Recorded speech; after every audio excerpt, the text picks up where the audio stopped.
La Terre est âgée de 4,5 milliards d'années, soit 4500 millions d'années. Pourquoi ne pourrait-il pas y avoir une autre planète presque comme la nôtre? Disons une planète âgée de 4501 millions d'années. Ses habitants ont 1 million d'années d'avance sur nous, et à l'échelle galactique, ils sont presque nos jumeaux. Où serons-nous dans 1 million d'années? Nous aurons résolu tous ces problèmes et trouvé d'autres voies, qu'il s'agisse de trous de verre ou de brèches spatio-temporelles. Il doit y avoir un moyen de générer de l'énergie afin de pouvoir la tirer du vide. Le fait qu'ils soient présents nous montre qu'ils ont trouvé ce moyen. C'est un choc important pour le système humain. Je comprends que les gens de notre génération qui aspirent à occuper des fonctions politiques, etc., n'osent pas aborder la question. Parce qu'il s'agit là d'une remise en question de notre vision du monde. C'est un défi fondamental à notre vision du monde. Nous en sommes donc là, une espèce relativement immature qui se débat avec une possible autodestruction. Si s'aligner sur le tort implique de détenir la clé d'une nouvelle forme d'énergie, propre et sûre, imaginez les conséquences. Cela pourrait représenter l'avancée technologique la plus révolutionnaire de tous les temps. Qui ne voudrait pas d'une source d'énergie illimitée et disponible gratuitement? Il s'agit d'une question clé. C'est ce qui m'a conduit au point suivant.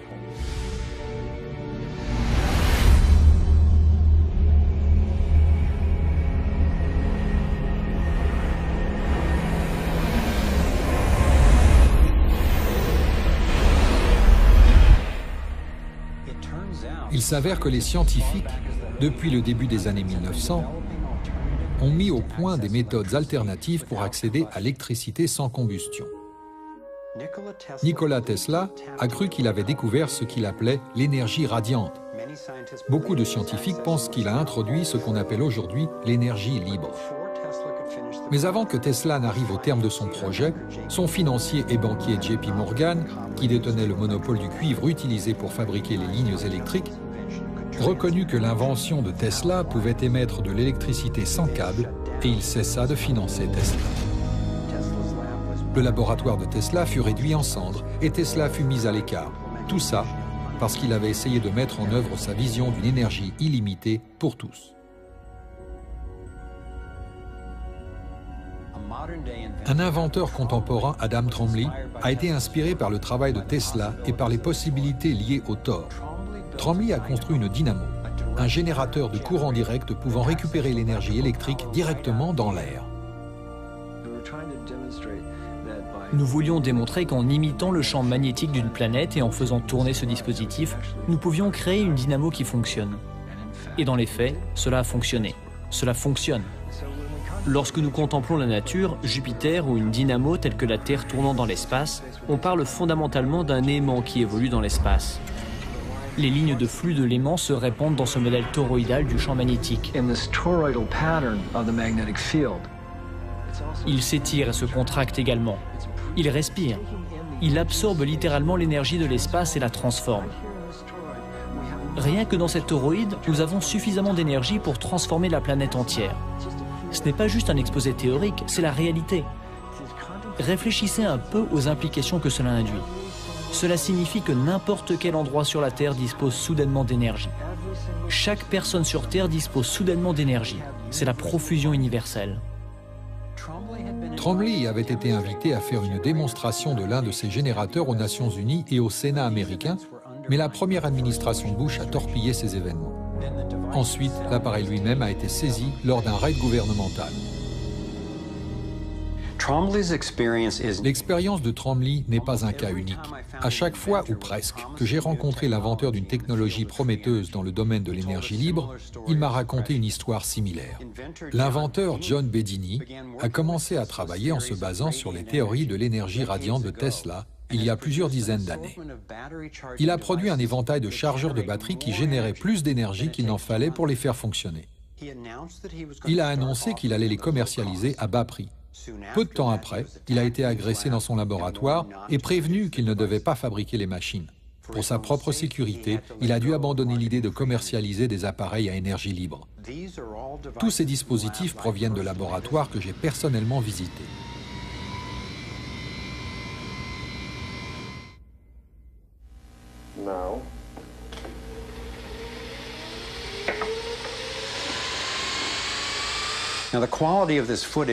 Il est vrai que la qualité de ce film est évidemment mauvaise, et je ne m'attends pas à ce que vous soyez convaincus. Ce que je veux dire, c'est qu'ayant été là-bas avec ces inventeurs, accompagnés d'experts, et voyant ces appareils à nouvelle énergie en service, j'ai été convaincu que la technologie est réelle et que ses implications sont exaltantes. Le Canadien John Hutchinson a non seulement créé des piles fonctionnant à l'énergie libre, mais il a également utilisé les théories de Tesla pour contrer la gravité, afin de faire flotter les objets. Cela pourrait révolutionner le domaine de la propulsion. Son laboratoire a été cambriolé et son équipement saisi par la police et les autorités en 1978, 1989 et de nouveau en 2000. L'un des scientifiques avec lequel nous souhaitions nous entretenir dans le cadre de ce film était le docteur Eugene Malov, un ingénieur du MIT et de Harvard, rédacteur en chef du magazine Infinite Energy, qui traite des développements théoriques et technologiques dans le domaine de l'énergie nouvelle.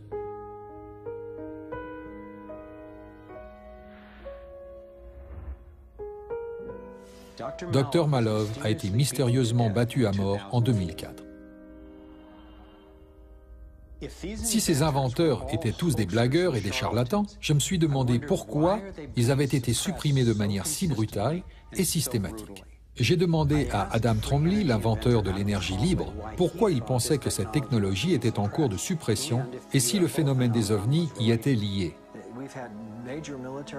Plusieurs militaires importants ont pris des risques majeurs en disant « oui, ces choses sont réelles ». Pourquoi pensez-vous que le complexe militaro-industriel ne veut pas entendre parler de ça? Parce que cela vous pousse à vous demander quel type de technologie se cache derrière. Tout tient à cela. La suppression du phénomène des ovnis va de pair avec celle de ce qu'on appelle l'énergie libre. L'énergie est extraite de la structure de l'espace qui nous entoure, ce qui signifie qu'elle ne peut être mesurée. Il s'agit là d'une menace directe à l'égard de l'industrie la plus importante au monde, celle de l'énergie. Adieu ExxonMobil, adieu pétrole, adieu charbon, adieu lignes électriques. Tout cela serait du passé. Malheureusement, il s'agit d'une tirelire de quelques 200 000 milliards de dollars. Les réserves avérées de pétrole, de gaz et de charbon sont estimées à 200 000 milliards de dollars.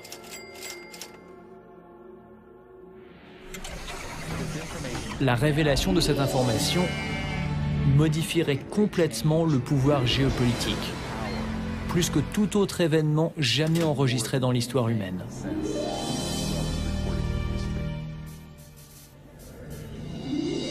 Et cela se produirait en une génération. J'ai commencé à étudier ces solutions révolutionnaires et à ma grande surprise, beaucoup ont été éprouvées dans des centaines de laboratoires à travers le monde. Pourtant, elles n'ont pas vraiment vu le jour. Plutôt que de faire entrer les choses en collision et d'essayer d'en contrôler l'explosion, ces nouvelles technologies comptent sur l'harmonisation, la composition avec ce qui existe naturellement. Le dénominateur commun de l'ensemble des dispositifs à énergie libre que j'ai vus est qu'ils imitent, d'une manière ou d'une autre, la forme d'énergie du tort. Vous n'avez pas besoin de croire en la technologie de l'énergie libre pour vous inquiéter de la répression des idées et des inventions. Je me suis dit, quelle meilleure manière de justifier notre dépendance au pétrole, au charbon, au nucléaire et aux autres technologies dangereuses et impropres que de prétendre qu'il n'existe pas d'alternative meilleure et moins chère. C'est mon épouse bien-aimée et partenaire créative, Kimberly, qui s'est toujours assurée de me rappeler les implications humaines liées à mes recherches scientifiques. De mon point de vue, aussi intriguant que le thor, les extraterrestres et l'énergie libre puissent être, la question essentielle restait la suivante. Est-ce que la compréhension de ces choses aiderait vraiment à alléger les souffrances humaines? Et il s'avère que la réponse est oui. Tant de souffrances sur la planète sont liées au manque d'accès à l'énergie. Se chauffer, se nourrir et avoir accès à l'eau, se soigner dans un hôpital, tout ceci est lié à l'accès à l'énergie.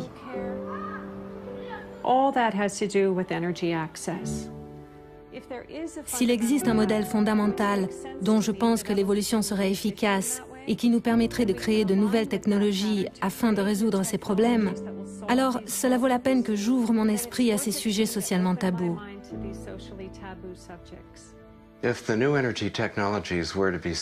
Si les technologies de la nouvelle énergie étaient mises à disposition gratuitement à travers le monde, le changement serait profond. Il affecterait chacun d'entre nous et serait applicable partout.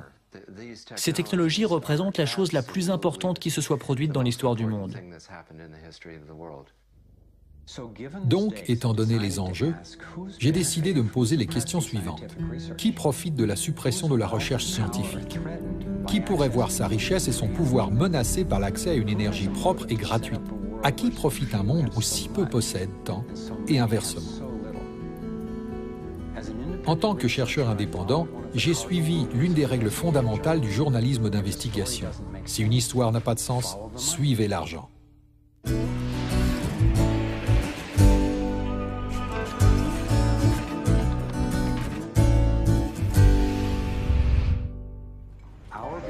Notre dépendance au pétrole assure aux compagnies du secteur énergétique des profits phénoménaux. Je les vois engager d'énormes ressources pour faire barrage aux énergies alternatives, pour contrôler les réserves mondiales et pour maintenir des prix du pétrole élevés. Elles disposent de suffisamment d'argent et d'influence pour supprimer tout ce qui pourrait menacer leur monopole. Mais qui se cache derrière les énormes compagnies du secteur énergétique? L'empire du pétrole des Rockefeller a démarré en 1870, lorsque John D. Rockefeller a fondé la Standard Oil, devenant ainsi le premier milliardaire américain. Depuis, la Standard Oil est devenue ExxonMobil et a donné naissance à bien d'autres compagnies. Les Rockefeller contrôlent également notre alimentation. À l'origine, ils ont été responsables de la mutation mondiale en faveur d'une agriculture à grande échelle basée sur le pétrole. Je me souviens de la pseudo-révolution verte des années 60 et 70. Comme la plupart des gens, j'ai pensé que c'était une bonne chose. Cependant, l'idée reposait sur la plantation d'énormes parcelles d'une seule culture, utilisant de grandes quantités de pesticides, herbicides et fertilisants à base de pétrole.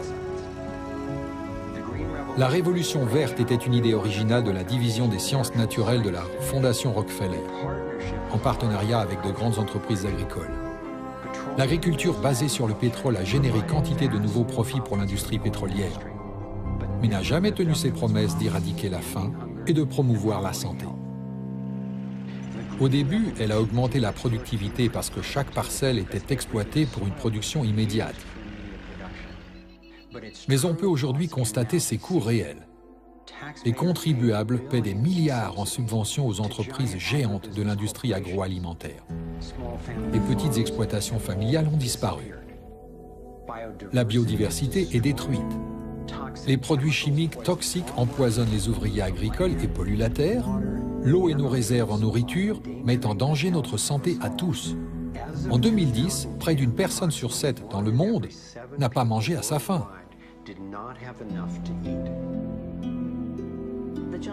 Les entreprises géantes qui avaient fourni les produits chimiques à l'agriculture industrielle chimique parlaient de 3 instruments pour renforcer la chaîne alimentaire.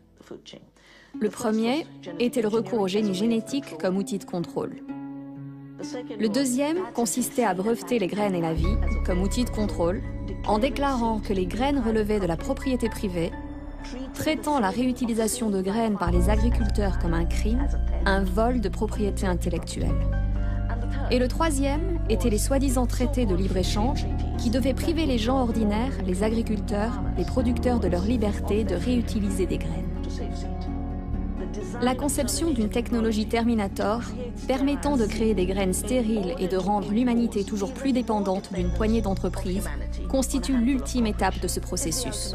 Ce que nous faisons avec les graines revient à la création inédite d'une nouvelle forme de colonisation que j'appelle la colonisation du futur.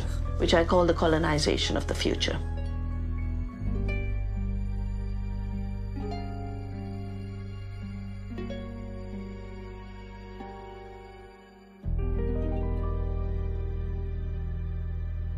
Donc, dans 2 domaines cruciaux, à savoir l'énergie et l'alimentation, les mêmes familles d'élite issues du monde de la banque et leur entreprise ont pris le contrôle et les conséquences ont été dévastatrices. De mon point de vue, cela a été bouleversant, au début, de découvrir un tel monopole d'influence. Mais je savais que c'était important, un peu comme lorsqu'on apprend qu'on est victime d'une maladie grave mais curable. Il est alors utile d'en comprendre la cause et le fonctionnement si on souhaite la soigner. J'ai donc continué mon enquête. Si de grandes familles issues du monde de la banque contrôlent les marchés du pétrole et de l'alimentation, dans quel autre domaine leur influence s'exerce-t-elle? Comme je suivais la trace de l'argent, j'ai commencé à constater le même schéma de contrôle dans tous les aspects de nos vies. Et j'ai toujours trouvé les mêmes familles à leur tête, soit directement via leurs banques et entreprises, soit indirectement via leurs grandes fondations. Encore une fois, ce sont les Rockefeller qui ont créé la National Education Association, organisation syndicale de l'éducation nationale aux États-Unis, avec l'aide de la Fondation Carnegie, et plus tard, celle de la Fondation Ford. Ce que les capitaines d'industrie attendaient de nos écoles, c'est une main-d'œuvre obéissante et docile, constituée d'employés faciles à gérer et de consommateurs enthousiastes. Les écoles sont faites pour mettre en place des habitudes fixes en réponse à l'autorité. C'est pourquoi cela prend 12 ans. On attend de vous que vous répondiez par réflexe quand une personne avec un statut d'autorité vous dit quoi faire. Tout comme l'éducation, la santé est un autre domaine sous l'influence de l'argent et des grosses entreprises. Par exemple, l'American Medical Association est largement financée par les Rockefeller qui se servent de leur argent pour influencer les recherches et les prises de décision de l'AMA. Le médecin moyen, au terme de 4 années d'école de médecine, aura suivi un cours sur la nutrition, soit 2h30 le plus souvent, dont les supports et les programmes sont fournis par le Conseil national du lait et le Conseil national du bétail et de la viande, ainsi que par d'autres industries telles que l'association sucrière, qui commercialise des produits avant tout néfastes pour notre santé. Malheureusement, le système médical est structuré de telle manière que l'enseignement est prioritairement financé par les laboratoires pharmaceutiques. Le but est donc de fabriquer et de vendre autant de médicaments que possible. C'est également pour le médecin comme pour le laboratoire pharmaceutique et l'ensemble des institutions médicales une manière rapide de faire de l'argent. Mais en fait, cela perpétue les problèmes qu'on était censé résoudre. Les effets secondaires peuvent inclure nausées, sécheresse de la bouche et constipation. Baisse des globules blancs qui peut s'avérer grave, effets secondaires sexuels, diarrhée, nausées et somnolence, peut entraîner le coma ou la mort. Jusqu'où iront ces forces ?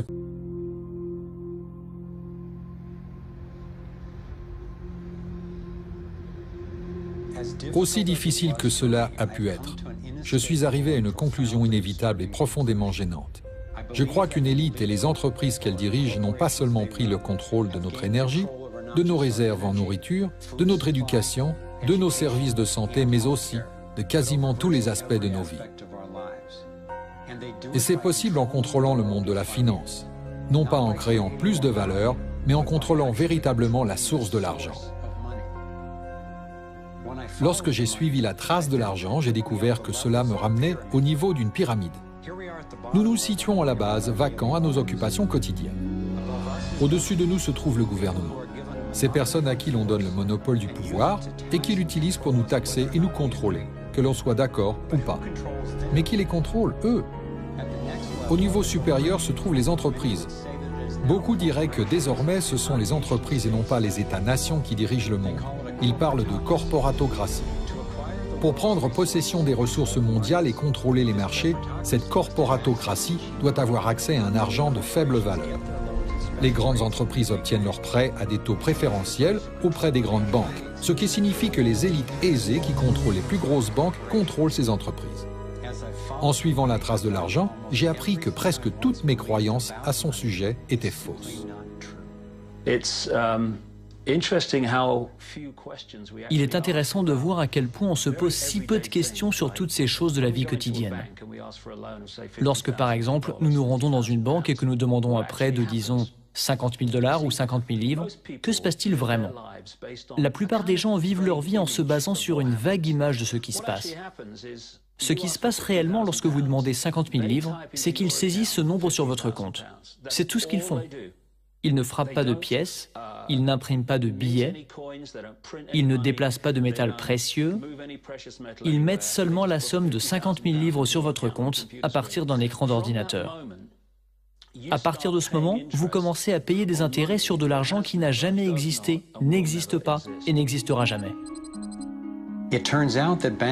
Il s'avère que l'argent prêté ne représente en réalité qu'un neuvième de l'argent dont les banques disposent dans leur coffre-fort. Cela est possible grâce à ce que l'on appelle les prêts de réserve fractionnaire. La Réserve fédérale américaine ou la Banque centrale dans tout pays a légalement le droit de fixer le montant qu'une banque doit avoir en réserve. Aux États-Unis, ce montant se situe actuellement autour de 10%. Donc, si vous déposez $10 000 à la banque en met de côté 10%, soit $1 000, puis prête le reste de votre argent.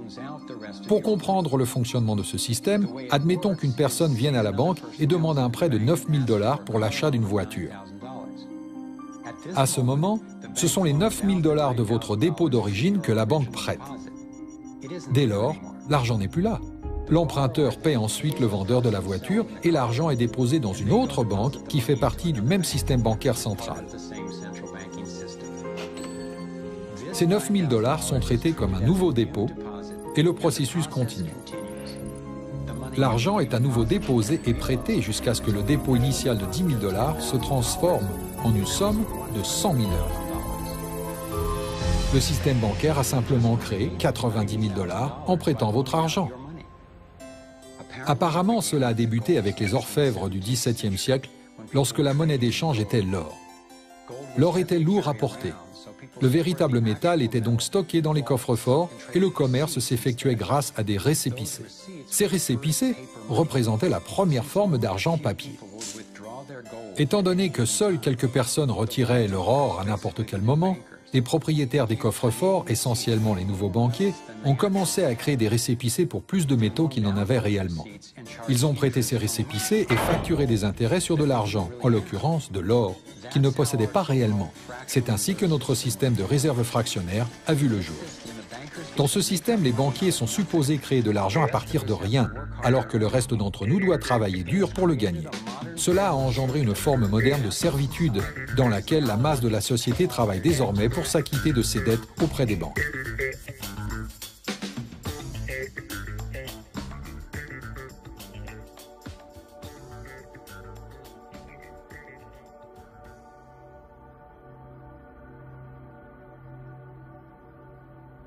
Avec ce schéma de système de réserve fractionnaire, nous devenons inévitablement des esclaves de la dette d'une classe dirigeante financière. Non pas parce que ces dirigeants sont meilleurs ou plus intelligents, mais parce qu'ils ont manipulé le système à leur avantage et au détriment de la plupart des gens sur la planète. Catherine Austin Fitts est une experte de la question. Elle a été sous-secrétaire d'État au logement et au développement urbain pendant le mandat du président Bush, père, puis conseillère auprès de l'administration Clinton. Faisons une partie de Monopoly et admettons que vous souhaitiez acheter la rue de la Paix. Je peux tout simplement imprimer de l'argent en permanence, m'en donner plus et abaisser ainsi la valeur de votre argent en imprimant toujours plus. Peu importe que vous travailliez dur ou que vous réussissiez dans la vie, je peux toujours vous acheter gratuitement. Alors comment se fait-il que si vous ou moi créons de l'argent, cela s'appelle de la contrefaçon, mais que si ce sont les banques qui le font, on appelle cela de l'augmentation des réserves en argent? Comment les banques ont-elles obtenu ce pouvoir? C'est en 1910, sur l'île Jekyll, que les représentants des familles Rockefeller, Rothschild, Morgan et d'autres banquiers privés se sont réunis en secret pour rédiger l'avant-projet de législation qui créera la Réserve fédérale américaine. Ed Griffin a retranscrit dans un livre ce qui s'est passé sur l'île de Jekyll.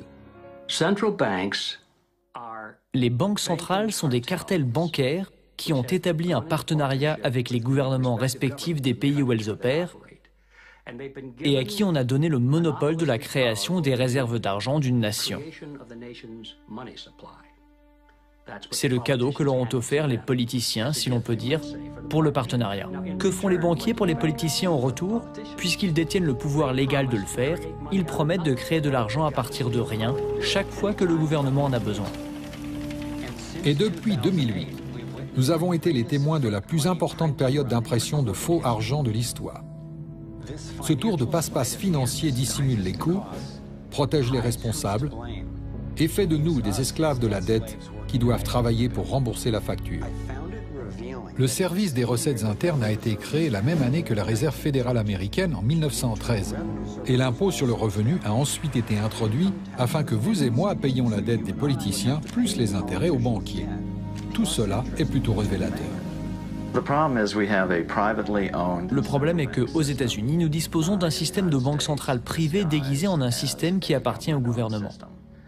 Si vous regardez dans l'annuaire de la ville Washington et cherchez la réserve fédérale dans les pages bleues caractéristiques du gouvernement, vous découvrirez qu'elle n'y est pas. Vous la trouverez dans les pages blanches, juste à côté de l'entreprise FedEx. C'est une banque centrale privée. Quelle devrait être la relation appropriée entre le président de la Réserve fédérale américaine et le président des États-Unis? Avant tout, la Réserve fédérale est une agence indépendante. Cela signifie essentiellement qu'aucune autre agence gouvernementale ne peut revenir sur nos décisions. Ne peut revenir sur nos décisions.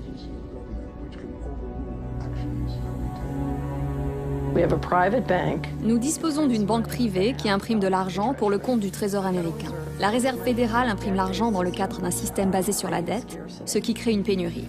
Mais cela signifie que, contrairement à nous, un groupe d'initiés a accès à toutes les données économiques. Vous avez donc un petit groupe de banquiers qui comprennent les données relatives au fonctionnement de l'argent dans l'économie, et cela leur donne la capacité d'imprimer de l'argent de manière à ce qu'il soit protégé, alors que le reste du monde ne l'est pas. Catherine a ensuite comparé une économie saine à un tore plein de vitalité, équilibré, libre et dynamique, par opposition à ce qui se passe dans notre économie actuelle. C'est un système très dynamique et qui tend vers l'optimisation. Mais il y a un ver solitaire au cœur de ce système. Un ver solitaire injecte une substance chimique dans votre corps qui vous donne une furieuse envie de ce qui est bon pour le ver, mais néfaste pour vous. Vous vous retrouvez avec un parasite très manipulateur et qui se goinfre au détriment du tout. Nous vivons dans une économie du ver solitaire, où l'élite financière représente ces vers qui se nourrissent sur notre dos. Et ils n'aiment pas que l'on fasse voler leur couverture en éclats. Après que Catherine a commencé à dénoncer la corruption du gouvernement au plus haut niveau, le FBI a fait irruption dans son entreprise et a saisi ses biens. Elle a été traînée en justice pendant 10 ans avant d'être déclarée innocente. Nous avons donc la Réserve fédérale américaine, une entreprise privée avec un monopole sur la création de l'argent, mais sans responsabilité, soutenue par un gouvernement qui détient le monopole du pouvoir. On a vendu au pays l'idée que la Réserve fédérale était une institution qui aiderait à stabiliser l'économie et resterait indépendante de la politique. Mais dans les faits, en presque un siècle d'existence, elle a tout simplement fait le contraire. Depuis qu'elle existe, nous avons été volés à travers l'inflation et le pouvoir d'achat du dollar a baissé de plus de 97%. Et le fossé des richesses révèle clairement que peu de personnes détiennent la grande partie de l'argent. 16 ans seulement après la création de la Réserve fédérale, les États-Unis ont subi la Grande Dépression. Ma recherche a révélé que les banquiers de l'élite ont retiré leur argent de la bourse avant le crash boursier de 1929. Après le crash boursier, ils ont utilisé cet argent pour acheter des actions à bas prix et des banques plus petites en faillite pour une bouchée de pain. Parmi les banquiers qui ont consolidé leur richesse de cette manière, on trouve les Rothschild, les Rockefeller et les Morgan. Un scénario similaire s'est déroulé lors de l'effondrement financier de 2008, avec les mêmes banquiers tirant profit de la situation. Dans les années précédant cet effondrement, les plus grandes banques, notamment la Bank of America, Citigroup et Chase, contrôlées par les Rothschild, les Rockefeller et les Morgan, ont rassemblé et vendu des mauvais prêts dont ils savaient qu'ils ne seraient pas remboursés. C'est comme mettre des oranges pourries dans une boîte et les étiqueter qualité supérieure. Puisqu'ils ont été les premiers à avoir étiqueté les boîtes, ceux qui ont regroupé la dette étaient bien placés pour savoir qu'il ne s'agissait que d'une question de temps avant que quelqu'un n'ouvre cette boîte et ne découvre que son contenu était sans valeur. Lorsque les oranges pourries, c'est-à-dire les prêts douteux, les produits dérivés et les contrats d'échange sur défaillance ont été finalement découverts, tout le monde a été touché. Les gens ont perdu leur maison, leur emploi, leur entreprise et leur retraite. Entre-temps, les plus grosses banques, à l'origine du problème, se sont renflouées. Pourquoi ? Pourquoi la Réserve fédérale aurait donné des milliers de milliards de dollars aux banques, alors que la majorité des Américains étaient contre l'idée de les renflouer ? Et pourquoi ne pas venir en aide aux plus démunis plutôt que de soutenir les instigateurs de l'effondrement financier ? Ma recherche m'a conduit à croire que les mêmes personnes qui avaient créé la réserve fédérale, c'est-à-dire les Rothschild, les Rockefeller et les Morgan, la contrôlent toujours et l'utilisent pour se renflouer à notre détriment. Beaucoup de banques créées représentent toujours le lobby le plus puissant au Congrès. Et franchement, on peut même dire que cet endroit leur appartient. Je suis convaincu que le quasi-effondrement de l'économie en 2008 est le résultat d'un plan de type « prendre et laisser tomber », orchestré, conçu et mis en œuvre par les grands banquiers pour renforcer leur richesse et leur pouvoir. David Icke explique comment il voit la Réserve fédérale américaine manipuler les pseudo-cycles d'activité. La première étape s'apparente au lancer d'une ligne de pêche. Première étape, vous mettez en circulation une quantité importante d'argent, des unités d'échange. Pour ce faire, vous baissez les taux d'intérêt en accordant un grand nombre de prêts. Cette partie du cycle s'appelle un boom. Parce qu'il y a beaucoup d'unités d'échange en circulation, beaucoup d'argent passe de main en main, ce qui génère une activité économique intense. Cela génère de l'emploi et comme de plus en plus d'argent est dépensé, la demande augmente. Les entreprises contractent plus de prêts d'argent frais afin d'augmenter leur production.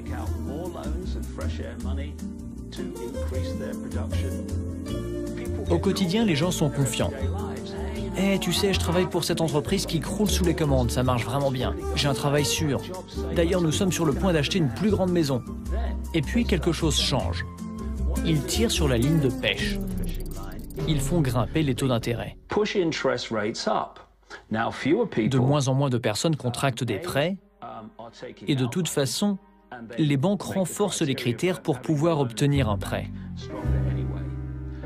De même, étant donné que les taux d'intérêt ont augmenté, une partie plus importante du revenu de la population sert à rembourser les intérêts supplémentaires et non pas à acheter des biens. Tout d'un coup, il n'y a plus autant d'argent en circulation. C'est pourquoi les achats de biens baissent. Les entreprises commencent à voir leurs profits diminuer. Elles commencent à supprimer des emplois et leur activité ralentit. Les gens perdent leur emploi. Ils ne peuvent plus honorer l'hypothèque qu'ils ont prise sur la grande maison qu'ils avaient achetée lorsque tout allait bien. Les banques commencent alors à ramener la ligne de pêche. Car puisque les entreprises et les particuliers font faillite, ce sont elles qui possèdent la véritable richesse. Les propriétés, les terres et les ressources pour lesquelles elles avaient accordé d'une signature des prêts de simples chiffres sur un écran. Ce cycle économique consistant à jeter la ligne de pêche, à la ramener, à injecter une grande quantité d'unités d'échange dans l'économie fonctionne depuis des siècles. Le résultat ? Le vol et l'accumulation de la véritable richesse du monde dans les mains d'une poignée de personnes.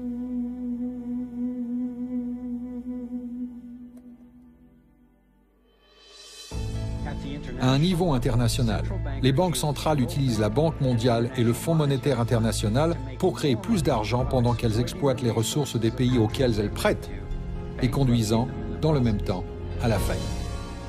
La Banque centrale des banques centrales est la banque des règlements internationaux créée par la famille Rothschild.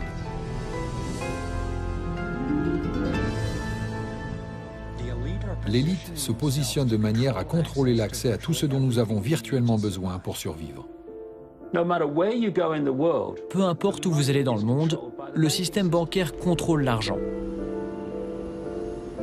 Les banquiers décident si les gens peuvent manger ou non, qui est milliardaire et qui vit avec moins d'$1 par jour. Celui qui contrôle l'argent contrôle le monde, et très peu de personnes contrôlent l'argent.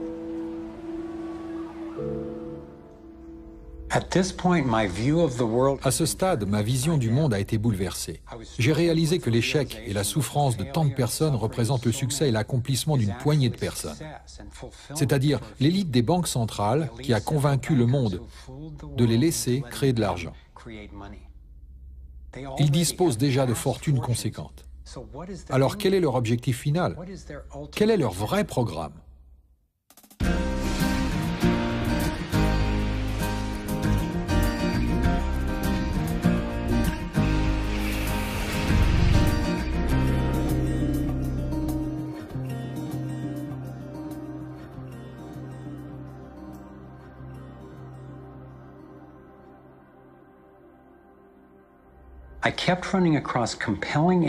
Je suis sans cesse tombé sur des preuves irréfutables et des experts crédibles qui m'ont expliqué que le programme secret de l'élite bancaire n'était rien d'autre que la domination mondiale. Au début, je ne voulais pas le croire, mais j'étais déterminé à découvrir ce qui nous empêchait de prospérer, peu importe où cela pouvait me mener. Une nuit, je me suis réveillé à 3 heures du matin avec une question brûlante en tête. Si ce petit groupe souhaite dominer le monde dans sa totalité, que doit-il contrôler pour atteindre son but? J'ai sauté de mon lit et commencé à établir une liste. Avant toute chose, il doit contrôler l'argent. C'est chose faite. Le contrôle de l'argent lui permet de diriger tout le reste. Il a ensuite besoin de contrôler l'énergie. C'est chose faite. Il contrôle déjà l'agriculture industrielle et le commerce mondial.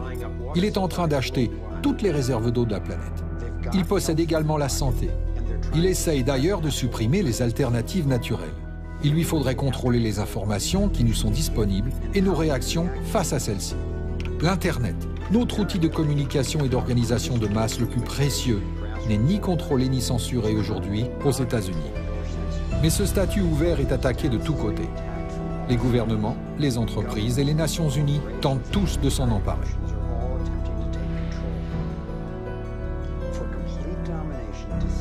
Pour établir une domination totale, les dissidents doivent être contrôlés.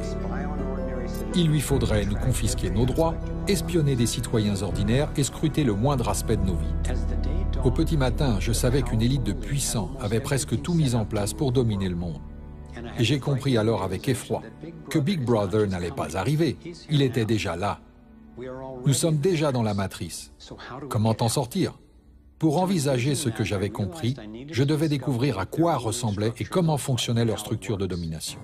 Un groupe relativement restreint composé de quelques familles, notamment les Rothschild, les Rockefeller, les Morgan et les Carnegie, ainsi que les Harriman et les Schiff, les Warburg, sont à la tête de l'élite dirigeante dans l'Occident depuis des générations. Je ne suis pas en train de dire que chacun des membres de ces familles ont un rôle à jouer dans ce programme de domination mondiale, ni même qu'ils en sont conscients. En revanche, je suis convaincu que les chefs de ces dynasties contrôlent les intérêts commerciaux et financiers qui servent à exécuter ce sombre projet, responsable de la destruction de si nombreuses vies. Les personnes qui mettent en place ce programme dans le secret sont connues sous de nombreux noms. Des rapports ayant filtré ont révélé qu'ils se réunissent partout dans le monde, à l'abri des regards, pour discuter de leur programme. Ensuite, avec la précision d'une montre suisse, leurs plans commencent à apparaître dans les secteurs médiatiques, financiers, commerciaux et militaires. Bien entendu, toutes les personnes impliquées dans ces groupes ne prennent pas part aux décisions. Il existe une hiérarchie en termes de savoir et d'implication. L'œil omniscient est l'un des principaux symboles de cette élite dirigeante. Il figure sur le billet de $1, sur les emblèmes du système de surveillance de masse américain appelé « Connaissance complète de l'information » et de l'agence de renseignement britannique MI5, et surplombe même la Cour suprême de l'État d'Israël, conçue et financée intégralement par les Rothschild. Je pense qu'ils ont repris l'image majestueuse de la pyramide de Khéops et de son légendaire sommet métallique afin d'en pervertir le sens. Les personnes au sommet de la pyramide peuvent suivre et contrôler celles qui se trouvent au-dessous.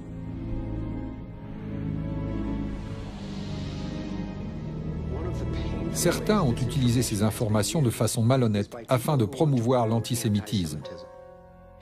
Ils prétendent, à tort, que ce programme est l'œuvre des Juifs et alimente un racisme permanent qui ébranle et détruit tant de vies. Que ce soit clair, ce programme n'est certainement pas l'œuvre des Juifs.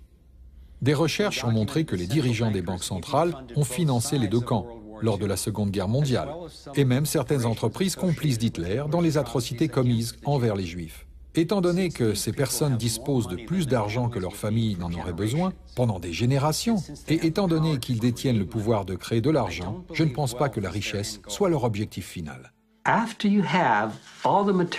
Une fois que vous possédez tous les biens matériels dont vous pourriez rêver dans la vie, que reste-t-il d'excitant?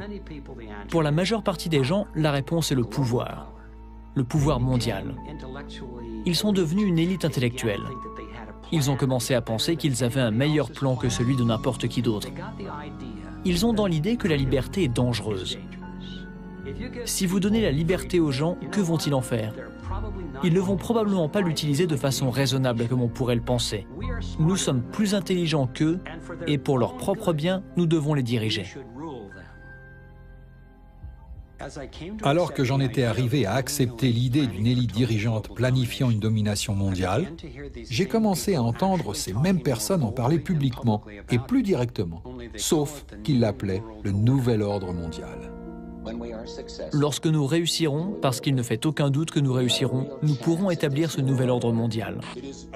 Il s'agit d'un nouvel ordre mondial qui se caractérise par des défis significativement différents et radicalement nouveaux. Un nouvel ordre mondial peut être créé, il s'agit là d'une opportunité extraordinaire.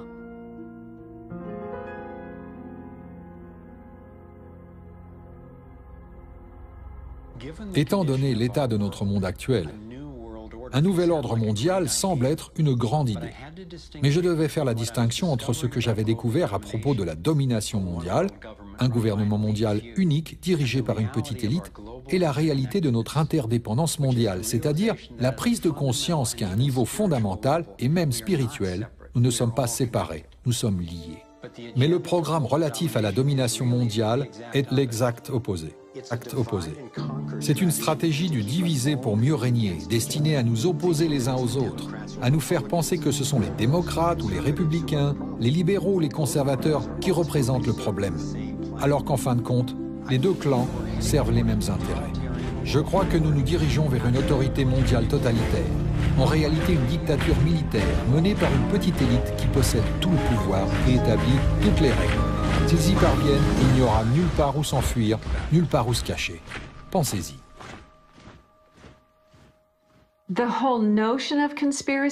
La notion tout entière de conspiration a été si ridiculisée qu'il est socialement stimulant de simplement l'envisager. Et il y a toujours une histoire qui semble raisonnable pour expliquer chaque incident. Personnellement, j'ai essayé de justifier comment les mêmes personnes se retrouvent systématiquement avec plus d'argent et plus de contrôle. Je me suis dit qu'elles doivent simplement tirer avantage de la situation, sans réellement la provoquer. Mais après presque une décennie passée à rassembler des preuves pour répondre à mes questions, je suis convaincue que ce n'est pas le fruit du hasard et que quelques familles très puissantes dans le secteur bancaire et appartenant à l'élite, ainsi que leurs partenaires politiques et des grandes entreprises, ont bel et bien un programme pour dominer et contrôler le reste de l'humanité. Après avoir pris conscience de la réalité et de l'étendue du programme, j'ai dû me poser sérieusement la question: jusqu'à quel point ai-je envie de savoir? Est-ce que je veux me focaliser sur le pire dont sont capables les êtres humains? J'ai décidé qu'il valait la peine de savoir qui étaient ces personnes et comment leur organisation fonctionne, car à l'opposé de la rage et de la tristesse, il y a la clarté et la force, le pouvoir que nous détenons de concentrer efficacement nos efforts, maintenant que nous comprenons ce qui se passe vraiment.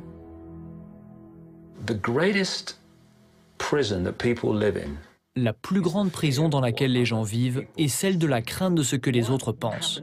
En ce qui me concerne, j'ai été tellement ridiculisé que j'ai finalement dépassé la crainte de ce que les autres personnes pensent. Et ce n'est que lorsque vous y arrivez que vous prenez conscience de la prison dans laquelle vous viviez auparavant. Et j'en ai retiré une compréhension personnelle de la facilité qu'ont quelques-uns à contrôler les masses. Tout ce que vous avez à faire est de dicter les normes de la société, ce qui est jugé vrai et faux, moral et immoral, bon et mauvais, sain et malsain, possible et impossible. Et vous construisez ce que j'appelle une zone de tranquillité. Et si vous vivez à l'intérieur de cette zone de perception, de croyance, de parole et de pensée, alors les gens vous laisseront tranquille. Vous serez considéré comme normal. Les Illuminati ont créé une population humaine entière constituée de geôliers qui se ruent sur ceux qui sortent de la norme. Une fois que vous êtes sorti de cette prison et que vous commencez à exprimer votre singularité, vous êtes victime de ces geôliers. Il est intéressant d'arriver à la limite de cette zone de tranquillité en termes de parole et de pensée. Vous ne pensez pas, si je pense, qu'en est-il du président de la Banque mondiale? Que va-t-il dire si je fais ça? Non. Que penserait votre mère? Et les types du bar, les collègues de travail, que diraient-ils? En créant les normes, les Illuminati ont donc créé une armée absolue de personnes qui s'imposent ces normes les unes aux autres.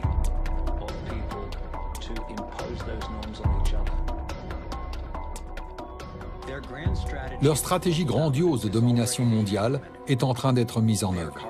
Ils divisent le monde en super-États qui dépassent les frontières nationales pour qu'il soit plus facile pour eux de nous gérer. Ils ont déjà établi l'Union européenne et l'Union africaine. Des politiciens américains, canadiens et mexicains, sous couvert du partenariat pour la sécurité et la prospérité, travaillent sur la partie nord de ce qui pourrait être, sans doute, être appelé des plans pour l'Union américaine. Cela dure depuis des années sans le consentement des citoyens ou du Congrès. Une Union du Pacifique est déjà en train d'être mise en place. Il s'agit de la charte organisationnelle pour la tyrannie mondiale, la structure pour un contrôle total. Voici deux des hommes les plus puissants d'Europe, parlant de passer à un gouvernement unique mondial. Il est extrêmement important qu'au sein de cette nouvelle gouvernance mondiale, et plus particulièrement des deux côtés de l'Atlantique, nous appliquions les mêmes règles de la même manière.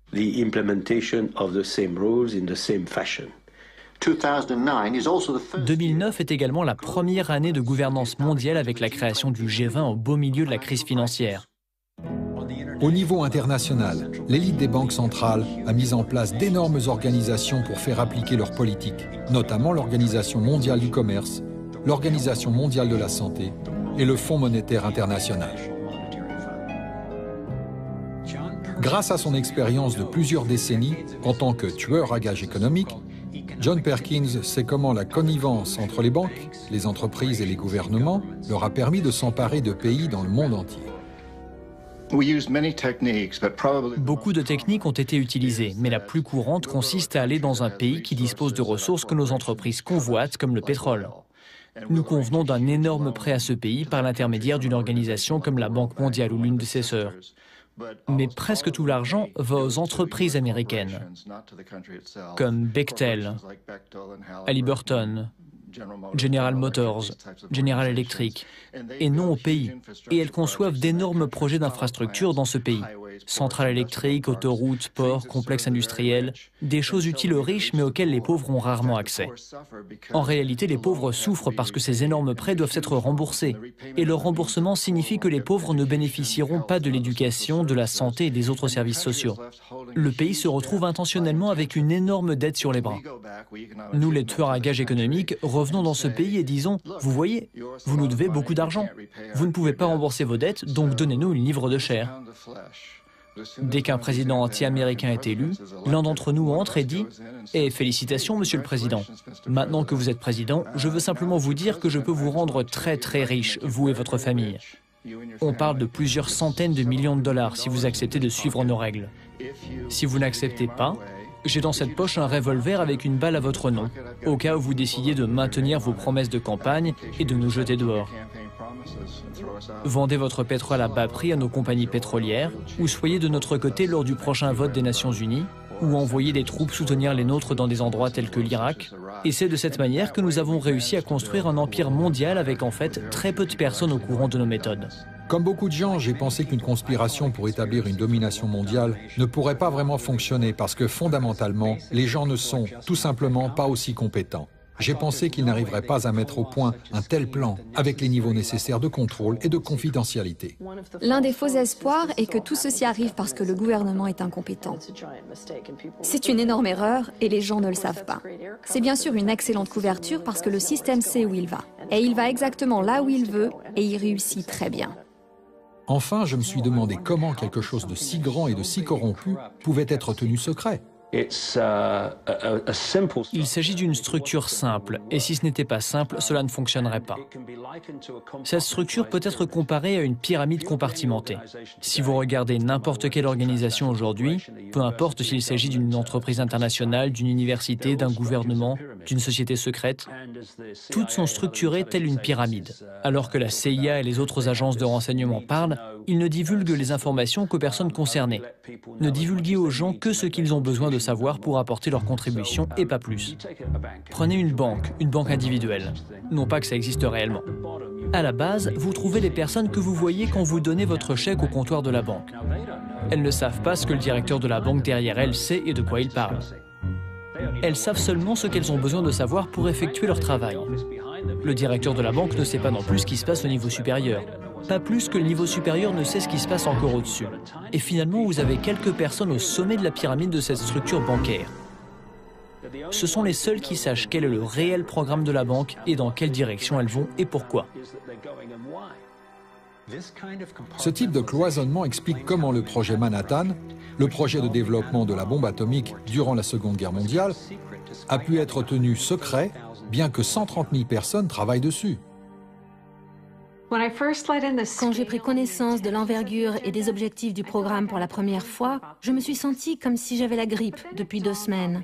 Mais il m'est ensuite venu à l'esprit que c'était une tentative bien planifiée, bien orchestrée d'écraser le potentiel humain. Et enfin, notre intelligence éclate au grand jour. Même si nous avons été systématiquement déstabilisés et réprimés, les gens ont trouvé des solutions innovantes, ingénieuses à un grand nombre des problèmes auxquels nous faisons face. Ce n'est pas notre faute si nous n'avons pas vu à quel point ce plan était organisé et voulu. C'est notre défi.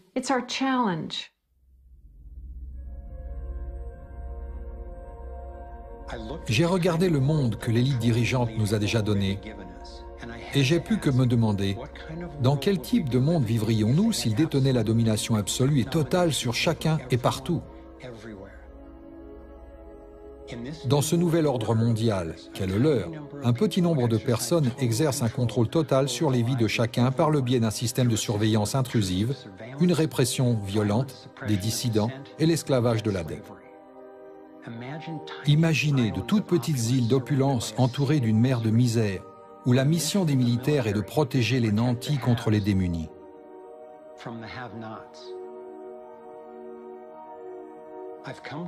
J'en suis arrivé à croire que leur but est réellement inquiétant et qu'ils ne reculeront devant rien pour continuer à mettre leur plan en application. Aussi difficile que cela puisse être à accepter pour les Américains, je ne suis pas convaincu que le programme de l'élite mondiale prévoit la destruction de la force et de la souveraineté financière des États-Unis.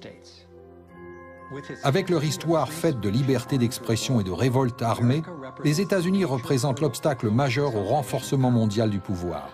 S'ils peuvent parvenir à renverser ce pays, je crois que l'élite internationale a pour ambition de transférer le pouvoir et la productivité des Américains à leur dictature mondiale unique, en prenant progressivement le contrôle de nos vies dans ce que David Icke appelle le totalitarisme sur la pointe des pieds.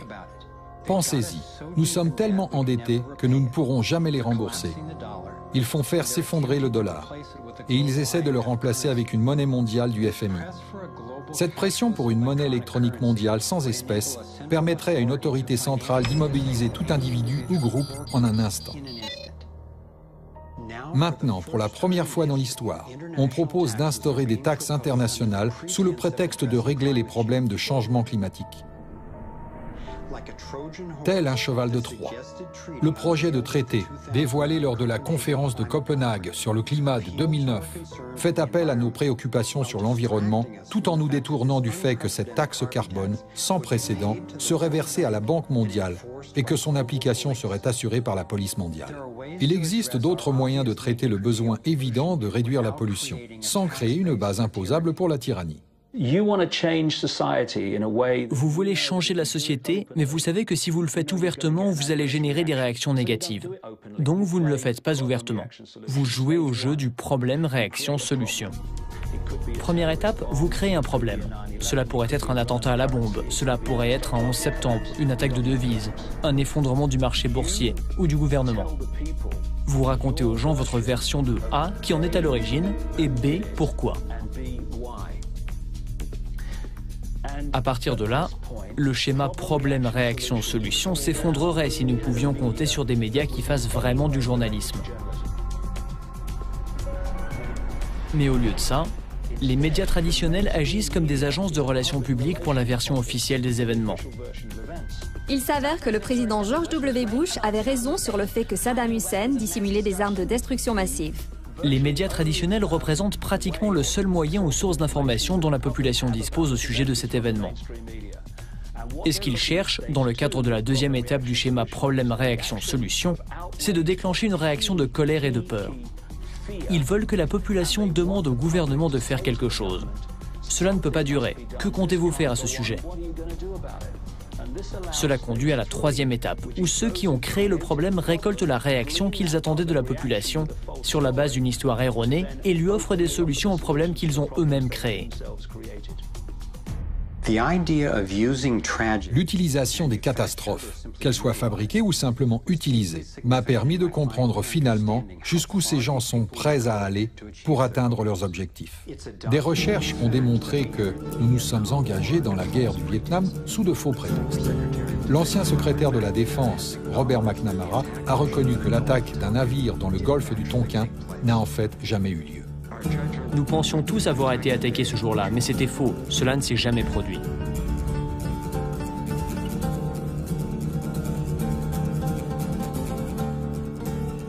Plus récemment, le président Bush a envahi l'Irak en prétextant l'existence non avérée d'armes de destruction massive. On fait parfois référence à ces tactiques sous le nom de « opération sous fausse bannière ». Un nombre croissant de personnes croient que le 11 septembre était une opération sous fausse bannière lancée par l'élite mondiale afin de mettre en place l'étape destinée à prendre le contrôle du pétrole du Moyen-Orient et à démanteler les protections constitutionnelles américaines. There are lives in the valleys. There are people under fire. There are children at the cannon. There is blood on the wire. There is blood on the wire. There is blood on the wire. There is... La majeure partie de ce qui est nécessaire pour mettre en place un État policier est, en fait, déjà en place. Aujourd'hui, aux États-Unis, n'importe qui peut se retrouver emprisonné sans avertissement et sans bonne raison. On peut être kidnappé, torturé et assassiné légalement si le gouvernement décide que l'on représente une menace à ses projets. Tout ce qu'ils ont à faire est de nous désigner comme suspects dans leur pseudo-guerre contre le terrorisme. Nous sommes de plus en plus surveillés. En 2010, il y avait 30 millions de caméras de surveillance répertoriées rien qu'aux États-Unis. Lorsque nous manifestons, nous sommes désormais relégués dans les zones appelées, et c'est un euphémisme, zones de liberté de parole.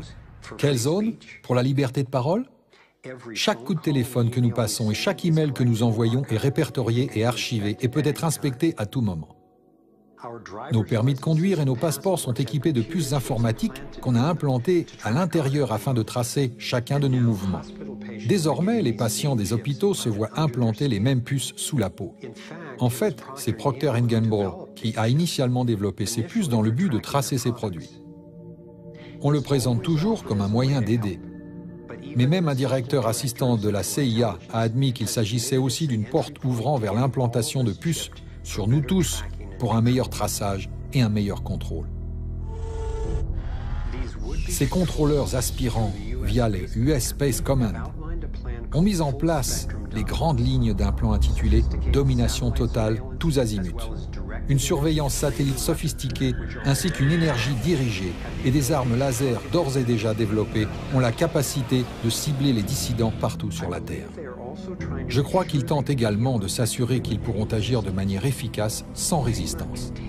Des camps de confinement de l'Agence fédérale des situations d'urgence, FEMA, ainsi que des wagons pourvus de menottes ont été récemment construits ou rénovés à travers tous les États-Unis pour ce que les fonctionnaires officiels nomment les périodes de troubles pandémiques ou civils.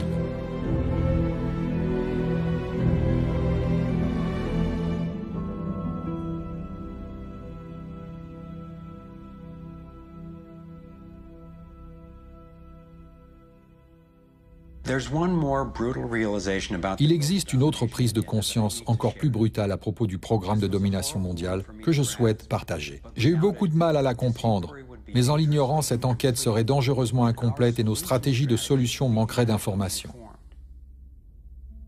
Lors de mes recherches, je suis tombé sur des preuves convaincantes laissant à penser qu'ils planifient, entre autres, d'éliminer la majorité de la population mondiale. Aussi fou que cela puisse paraître, on peut se dire qu'il serait plus facile pour eux de mener à bien leur quête du contrôle absolu s'ils avaient moins de personnes à gérer. À chaque fois que j'ai pensé, ils ne feraient pas ça, j'ai découvert que j'avais tort.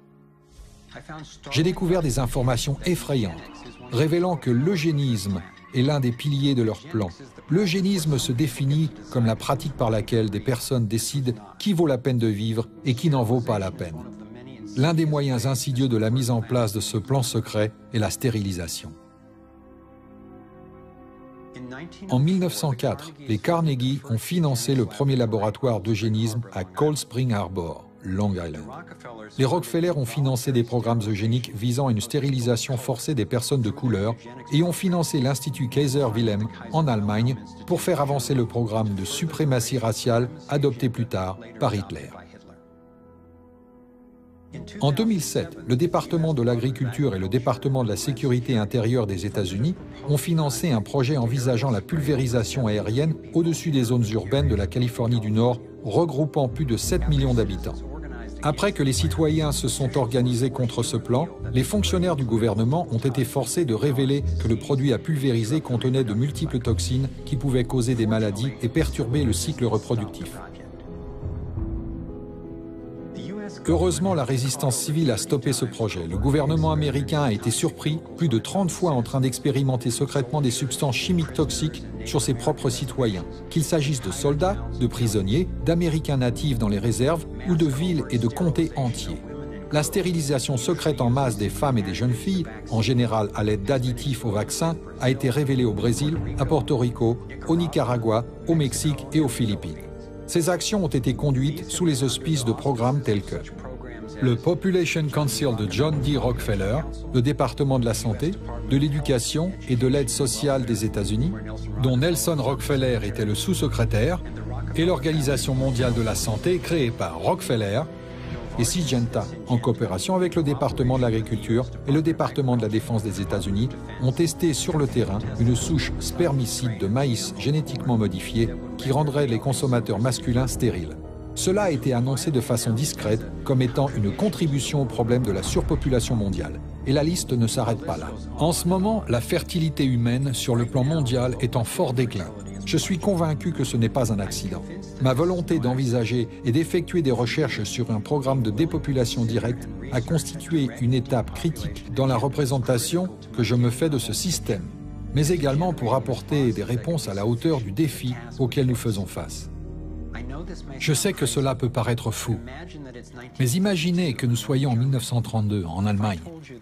Si je vous disais que lors de la prochaine décennie, des millions de personnes seraient exterminées, vous me diriez « impossible ».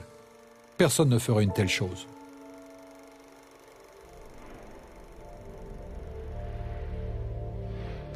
C'est à ça que ressemble le dépeuplement aujourd'hui. Je suis convaincu que je n'exagère pas la situation. Se pourrait-il que j'ai tort? Peut-être. Mais si ce n'était pas le cas? Nous nous trouvons à un croisement critique dans l'évolution humaine. Une des routes mène à la tyrannie et à une possible autodestruction. L'autre nous conduirait vers une civilisation pacifique et saine, basée sur le respect des droits et de la liberté de chacun sur la planète.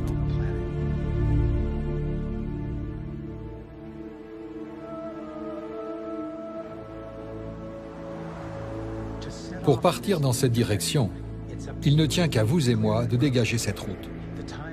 Le temps est venu de dire « assez ». Il existe une autre voie. Je pense que tous ensemble, nous disposons de la connaissance, des ressources et des solutions nécessaires pour relever ce défi.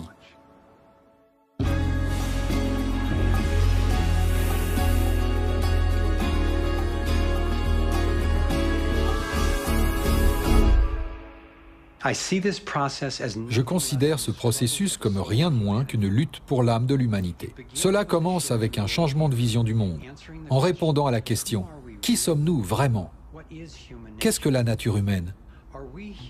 Sommes-nous, nous les humains, ce que l'élite veut nous faire croire, des créatures stupides, avides, qui, si elles étaient laissées à elles-mêmes, tomberaient dans la violence et le chaos et qui, pour leur bien, nécessitent d'être contrôlées par une élite autoproclamée ? Ou sommes-nous naturellement aimants et créatifs ?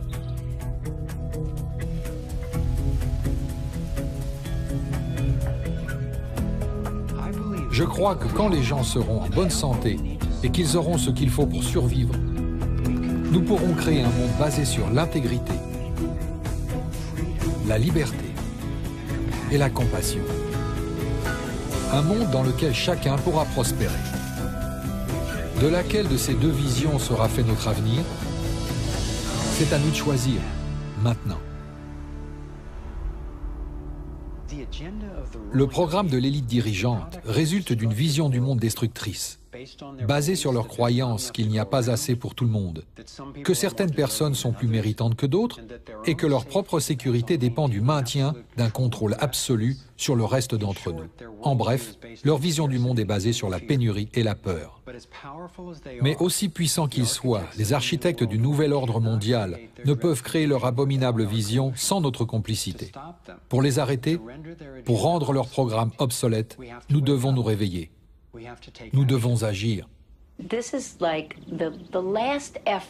Il s'agit du dernier effort, d'une phase particulière de la civilisation. C'est le dernier souffle, et j'utilise souvent la métaphore de la chenille se transformant en papillon, car la chenille croque son chemin à travers l'écosystème. Elle est très destructrice, mange 300 fois son poids en une journée, jusqu'à n'en plus pouvoir, se suspendre et s'endormir, avant que sa peau se transforme en une chrysalide solidifiée. Puis dans son corps, vous avez ces cellules imaginales, comme les appellent les biologistes, qui se forment, et le corps de la chenille devient une véritable source nutritive pour ces cellules. Mais ce qui est important au sujet de cette métaphore, c'est que l'ancien et le nouveau coexistent pendant un laps de temps. L'essentiel pour la chenille, c'est de préserver sa vie. Aujourd'hui, c'est un gouvernement désespéré qui essaie de contrôler le pétrole au Moyen-Orient et qui veut promouvoir l'énergie nucléaire et tout ce qui va avec. Ils en savent long, mais ils doivent se protéger eux-mêmes. C'est leur travail. Mais si vous aimez les papillons, il ne faut pas marcher sur les chenilles. On ne peut donc pas les détester, cela ne donnerait rien de bon. Mais si vous désirez de l'énergie alternative, ne demandez pas à une administration de l'économie pétrolière de la produire pour vous. Nous devons la produire nous-mêmes. Nous, cellules imaginales, devons montrer qu'elle est moins chère, plus rentable et plus efficace. Notre travail consiste à construire le nouveau monde. Si nous avions une vision globale pour nous dire que la crise est une naissance et que l'on a besoin de tout le monde, que tout le monde pourra obtenir ce qu'il désire vraiment, nous pourrions transformer ce monde de désespoir en la renaissance de la créativité et de l'amour de l'homme. Il peut sembler que l'élite dirigeante dispose de toutes les cartes, mais nous avons beaucoup d'atouts dans notre manche. D'abord, parlons chiffres. Peu de gens appliquent sciemment le programme de domination. La plupart de ceux qui participent à la mise en place de ce plan ne comprennent pas le tableau d'ensemble auquel ils prennent part. Selon mes calculs, nous sommes plus d'1 million de fois plus nombreux que les véritables architectes du plan, rien qu'aux États-Unis. L'écologiste et entrepreneur Paul Hawken estime qu'il existe désormais plus d'1 million d'organisations dans le monde qui travaillent pour la justice sociale et environnementale, soit le plus grand mouvement social de l'histoire de l'humanité. Ce mouvement, connecté électroniquement, pourrait devenir un réseau de réseaux qui constituerait la force activiste pour le changement la plus puissante de tous les temps. Si l'on se penche sur les personnes qui sont engagées dans la rénovation de cette terre, qui s'impliquent pour stopper les dommages, résister à la déprédation, nourrir le changement et réimaginer ce que signifie être un humain, même sans être optimiste, on a la surprise de constater qu'il y a dans ce monde un groupe de personnes extraordinaires, beaux, splendides, fervents, qui se bat pour tout ça. Le second atout dont nous disposons est que tous les centres de pouvoir que l'élite contrôle nécessitent notre participation. Si un nombre suffisant d'entre nous lui retire son soutien, leur plan ne peut pas fonctionner. C'est vrai pour les banques centrales, les institutions militaires, les médias institutionnels, le gouvernement et bien d'autres. Et suivant l'exemple de Mahatma Gandhi et de Martin Luther King Jr., nous détenons le pouvoir de non-participation non violente. Essayer de dominer la vie des autres requiert une quantité énorme d'énergie, de ressources et de tromperie. D'un autre côté, si nous nous tournons vers la liberté, nous avons pour nous la force évolutionniste de la vie et ce que Gandhi appelle Satyagraha, ou le simple pouvoir de la vérité. En Inde, on trouve des milliers de villages qui sont désormais des zones de liberté. Nous n'accepterons donc plus les brevets, nous ne coopérerons plus, de la même manière que Gandhi n'a pas coopéré avec les lois sur le sel. Nous ne permettrons pas que les substances chimiques et les cultures génétiquement modifiées s'installent dans nos écosystèmes parce qu'elles menacent la biodiversité. Et ce mouvement pour la liberté, qui concerne toutes les espèces, et pas seulement l'espèce humaine, est quelque chose qui grandit très rapidement et se reflète dans le mouvement en faveur des zones sans OGM en Europe.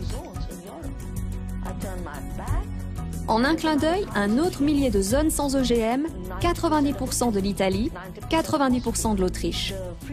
Les zones de liberté par rapport aux graines et à l'alimentation créent des changements conséquents. En Bolivie, un mouvement citoyen a pris d'assaut les rues en tapant sans arrêt sur des pots et des poêles et est finalement parvenu à stopper les entreprises étrangères à racheter leurs ressources d'eau. Bien que les médias institutionnels fassent de la rétention d'informations, il existe un nombre incalculable de belles réussites qui se produisent chaque jour dans le monde entier. Perdre un père, une mère, un être cher, c'est triste et amer. Mais perdre la confiance du Créateur, c'est perdre sa vie, son bonheur. Quelle erreur! Vous ignorez jusqu'alors que si vous ne vous repentez pas totalement, vous serez tous détruits. Du nord au sud, de l'est à l'ouest, tous vous serez punis. Ceux qui détruisent et ceux que l'on détruit, ceux qui exploitent et ceux que l'on exploite, ceux qui trompent, ceux que l'on trompe, ceux qui guident, ceux que l'on guide. Car l'humanité entière vacille totalement son guide, c'est garant, c'est aberrant. Et alors, à qui la faute? Le monde entier s'est fait orphelin de père et mère, triste destin d'où la barbarie se vit comme on gêne. Tout le monde jongle comme des ivrognes qui vacillent dans l'obscurité, se trompent de chemin, partent en vrille, quel pétrin. Des aveugles se font guider par des bornes, au final tombent tous dans un trou cruel fin. N'agissons pas en vain, suivant le chemin droit, celui de la foi et la loi, j'y crois, le guide reste toujours en éveil. Des enfants têtus, rebelles, criminels, cruels, idolâtres, orgueilleux, prétentieux, fallacieux, aux actes démentiels, qui n'obéissent qu'aux étrangers et leur loi la pratique, la suivent à la lettre, ainsi que les traditions, les rituels de leurs ancêtres, ignorant entre êtres. Ils n'obéissent et n'observent pas les lois de Yahvé, le Père Créateur, du ciel, de la terre, de tout être et de leurs ancêtres. Non, quelle race d'idiots, se croient trop intelligents. Non, ignorant qu'elle se te détruit, c'est carburant. Ne dites que nos choix, d'aucune joie, orphelins sans soutien, cruel destin des êtres vivants dans le déclin. Ignorant le droit chemin qui n'a pas de fin, doté d'aucune joie, orphelins sans soutien, cruel destin des êtres vivants dans le déclin. Ignorant le droit chemin qui n'a pas de fin. Et voilà qu'ils se mettent à orner les tombes des prophètes qu'ils ont eux-mêmes tués. Des hydrolates loin d'avouer que leur système a expiré, incapables de s'adapter à la vitesse de Yahvé. Ils sont tous condamnés. Voilà qu'ils portent incontournablement la croix de Jésus, lui que leurs ancêtres ont tué. Tabassés à outrance, crucifiés comme un gibet de potence dans la danse. Pitié. Mais je vous rassure, le Christ est vivant, soyez pas tristes, Yahvé est un créateur de vivant, il vit vif. Dans ce monde mis en scène par Malmotte, où l'homme est l'acteur et lui-même l'auditeur, tenez-vous sûr que vous et vos ancêtres viviez le même sort. Ceci n'est pas un jugement, si le début d'un. Ceux qui mangent le porc pactisent avec Belzébuth, que Yahvé soit clément. Y a trop de sacrifices tachés de sang, fils. Suis pas ce sens, frère, écoute ce sang. Des racistes, fascistes, idolâtres, tribales, des êtres incestes, s'accouplant avec des bêtes, s'énivrant à tue-tête. Qu'est-ce qu'ils ont tête? Non, des êtres de même sexe, et ce complexe, ils nous vexent. Je le clame haut dans ce texte, qui brûleront tous, et ne soyez pas perplexes par le feu dévorant de tout-puissant. Triste instant, calciné dans la géhenne, l'abîme où la majesté humaine périra, et tous les démons s'écarberont. Ne dites que nos choix, d'aucune joie, orphelins sans soutien, cruel destin des êtres vivants dans le déclin. ignorant le droit chemin qui n'a pas de fin, doté d'aucune joie, orphelin son soutien, cruel destin des êtres vivants dans le déclin. Ignorant le droit chemin qui n'a pas de fin, doté d'aucune joie, orphelin son soutien, cruel destin des êtres vivants dans le déclin. Ignorant le droit chemin qui n'a pas de fin, doté d'aucune joie, orphelin son soutien, cruel destin des êtres vivants dans le déclin. Ignorant le droit chemin qui n'a pas de fin. Triste destin pour ces orphelins, frères et sœurs, je le dis bien, ne soyons pas de ceux-là. Orphelin, son soutien, triste destin.